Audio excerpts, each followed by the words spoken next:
Друзья, приветствую вас на канале Словения с Хельга Лайт. Подходит к концу 2023 год, и я хочу поздравить вас с наступающим Новым годом. Хочу поблагодарить своих постоянных зрителей, подписчиков за то, что вы меня поддерживали, за то, что вы лайкали мои видео, за то, что вы комментировали, за то, что вы писали слова поддержки. Хочу вам пожелать в Новом году счастья и, самое главное, здоровья вам и вашим близким.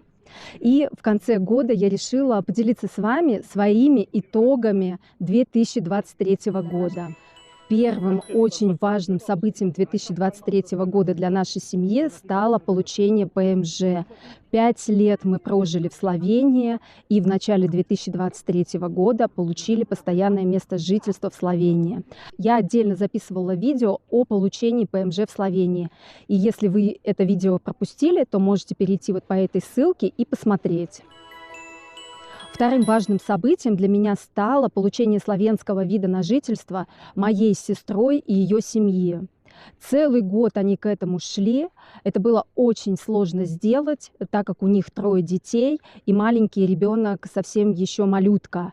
И сложно было пройти этот квест. Сначала им удалось переехать из России в Черногорию. Если вы не видели мое интервью с моей сестрой об их переезде, об их сложном пути, как они переезжали в Черногорию, то вы можете найти это видео на моем канале.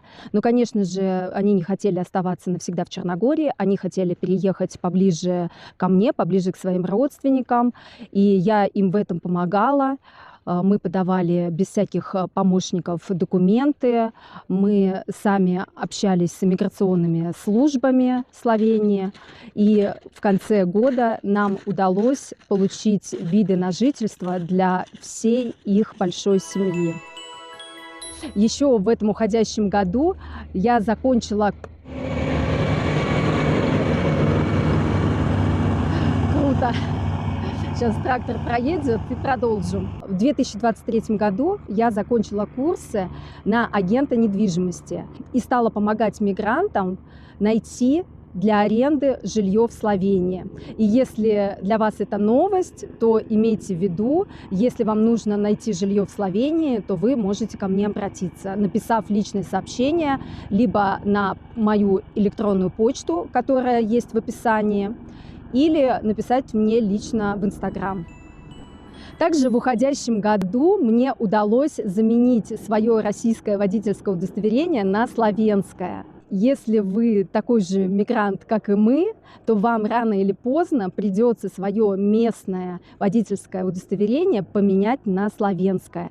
И об этом я тоже очень подробно рассказывала в одном из своих видео. Я сделала такую видеоинструкцию для тех, кому предстоит поменять водительское удостоверение в Словении. Пошагово рассказала, что и как нужно делать.